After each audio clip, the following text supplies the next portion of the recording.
মুখ্যমন্ত্ৰী হিমন্ত বিশ্ব শৰ্মাৰ এটা মন্তব্যৰ পিছতেই হুজাই জিলাত 150 জন শিক্ষকক বদলি কৰা হৈছে আপোনালোকে নিশ্চয় জানে যোৱাকালি সেই নিউজটো ভাইৰেল হৈছে হয়তো যিসকলে চোৱা তেওঁলোকে চাব পাৰিব মই যেটো লিংকটো দি দিম আপোনালোকে নিশ্চয় জানে এই কথাবিলাক যে ভোট নিদিয়াৰ কাৰণে মুখ্যমন্ত্ৰী হিমন্ত বিশ্ব শৰ্মাৰ যিখন চৰকাৰ বিজেপি চৰকাৰখনক ভোট নিদিয়াৰ কাৰণে একাংশ শিক্ষকক বদলিকৰণ কৰা হৈছে আসলে শিক্ষক সমাজে ভোট দিছে না নাই দিয়া বিজেপি চৰকাৰখনক হেতুটো মুখ্যমন্ত্ৰী হিমন্ত বিশ্ব শৰ্মাই কেনেকৈ গম পালে এটা গোপনীয় তথ্য কেনেকৈ লাভ কৰিলে না সেই ইভিএম মেচিনৰ ওচৰত চাই আছিল মুখ্যমন্ত্ৰী হিমন্ত বিশ্ব শৰ্মাই তাক লৈও এক প্ৰশ্ন উত্থাপন হৈছে যে এটা গোপনীয় তথ্য কেনেকৈ লাভ কৰিছে শিক্ষা বিভাগে হেতু এটা ডাঙৰ কথা কাৰণ ইতিমধ্যে আপোনালোকে জানে যে মুখ্যমন্ত্ৰী হিমন্ত বিশ্ব শৰ্মাৰ সেই মন্তব্যটোৰ পিছতে শিক্ষক সন্মিলনে যেটো প্ৰতিক্ৰিয়া প্ৰকাশ কৰিছে যে এটা গোপনীয় তথ্য কেনে ধৰণে লাভ কৰিলে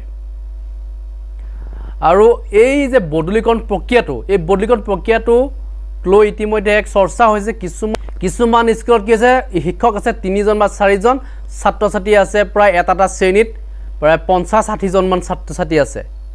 তাত কি হৈছে এজন শিক্ষকে কন্ট্ৰোল কৰিব পৰা নাই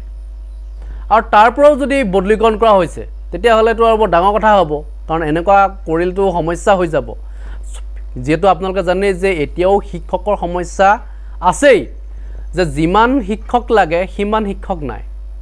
প্ৰত্যেকটো শ্ৰেণীতে এজনকৈ শিক্ষক থাকিব লাগে কিন্তু প্ৰত্যেকটো শ্ৰেণীত এজনকৈ শিক্ষক আছে নে নাই এতিয়া ধৰক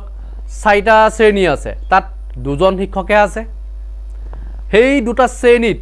কেনে ধৰণে মিলাই আছে সেই শিক্ষক দুজনে কেনে ধৰণে পঢ়াই আছে হেতু চিন্তা কৰি চাব লাগিছিলে কিন্তু এতিয়া ভোট নিদিয়াক লৈ যে বদলিকৰণ কৰা হৈছে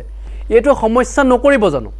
সমস্যাটো আছে অলৰেডি যে শিক্ষকৰ যি সমস্যা অলৰেডি আছে আৰু তাতে আকৌ বদলিকৰণ প্ৰক্ৰিয়াটো লৈ যেটো সমস্যা আছে এতিয়া যে অকল হুজাই জিলাতে যে বদলিকৰণ হৈছে নহয় এটা প্ৰায়বিলাক ডিস্ট্ৰিক্টত হয়তো বদলিকৰণ কৰাৰ সম্ভাৱনা আছে বৰ্তমান যেটো হুজাই জিলা 150 জন হৈছে এটো স্টেপ বাই স্টেপ যেটো কাম কৰিব চাগে চৰকাৰখনে তেনেকুৱা এটা সিদ্ধান্ত যেটো লৈছে অকল শিক্ষক সমাজক এই যে দাবী ধমকি দিয়া প্ৰক্ৰিয়াটো শিক্ষক সন্মিলনে মানি ল'ব বিচৰা নাই তেওঁলোকে প্ৰতিক্ৰিয়া প্ৰকাশ কৰি আছে যিখিনি সমস্যা আছে সমস্যাখিনি দূৰ কৰিবৰ কাৰণে তেওঁলোকে জনাই আছে বিশেষকৈ যেটো এপ উলিওৱা হৈছে যে শিক্ষা হেতু নামৰ এই শিক্ষা হেতু নামৰ এপটোত বহুখিনি সমস্যা আছে নেটৱৰ্ক নাপালে যেটো যে আপোনালোকে জানে যে এটেন্ডেন্স দিব নোৱাৰে আৰু এটেন্ডেন্স নিদিলে কি হয় এবসেন্ট দেখাই দিয়ে এবসেন্ট দেখালে কি হয় গুটে সমস্যাটো নহব জানো কোনবাটা দিনত এবসেন্ট হৈ যায় বহু ছাত্ৰ ছাত্ৰী মানে এটেন্ডেন্স দিব নোৱাৰে হি সমস্যাটোৰ কাৰণে এতিয়া জনাই আছিল শিক্ষক সমিতিয়ে জনাই যে সমস্যা আছে তাত মানে কি হয় যেতিয়া এটেন্ডেন্স লোৱা যায় বহু সময় গুজি যায় তে ক্লাছটো থাকে মাত্ৰ 45 মিনিট সময় যদি আধা ঘণ্টা সময় যদি এটেন্ডেন্স দিউতে যায় এতিয়া পঢ়াব কিমান 15 মিনিটত কি শিক্ষা গ্ৰহণ কৰিব ছাত্ৰ ছাত্ৰী সেইখিনি কথাও আছে হয় বলে তাত 5 মিনিটত এটেন্ডেন্স দি হৈ গৈছে হেতু বেলেগ কথা বলে পুৰা নেটৱৰ্কটো পায় প্ৰবলেম নাই হয়তো কৰবাত সমস্যাখিনি হোৱা নাই সেন্টাৰ প্লাছত সমস্যা হোৱা নেটৱৰ্ক যত পায় সমস্যা হোৱা নাই কিন্তু কিছুমান জায়গাত যে নেটৱৰ্কৰ সমস্যা আছে গতিকে সেই সমস্যাটো দূৰ কৰিব লাগিছিল সেইখিনি সমস্যা দূৰ নকৰাকে এপ এটা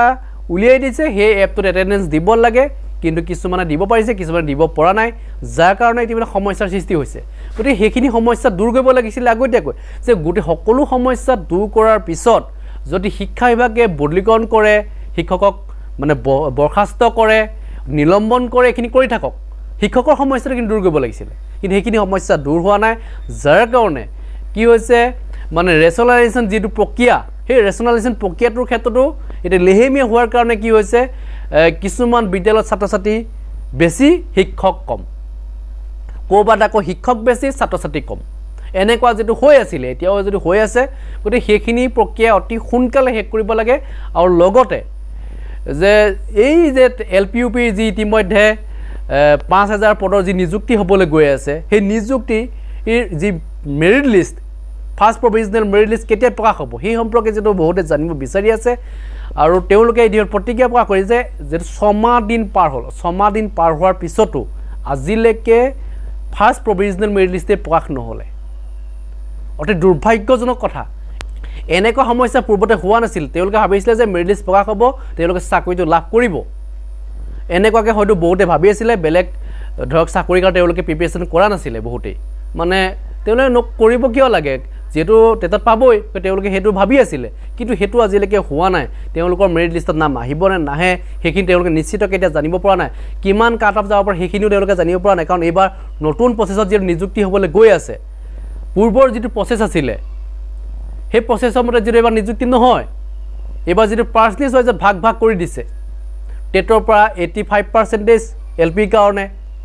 ডিএলএডৰ পৰা 5% বা ডিএলএড বা বিএডৰ পৰা 5% এইচএছৰ পৰা 5% আৰু স্পৰ্টছ কালচাৰেল আৰু এনসিসি ফালৰ পৰা যেটো 5% টা লোৱা হৈছে তেনেকে কি কৰিছে 100% কৰা হৈছে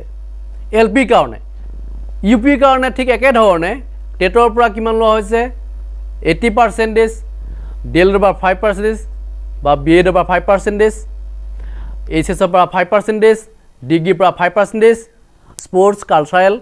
আৰু এনসিসি পৰা 5% টোটাল হৈছে 100% তেনেকে লোৱা হৈছে গটিকে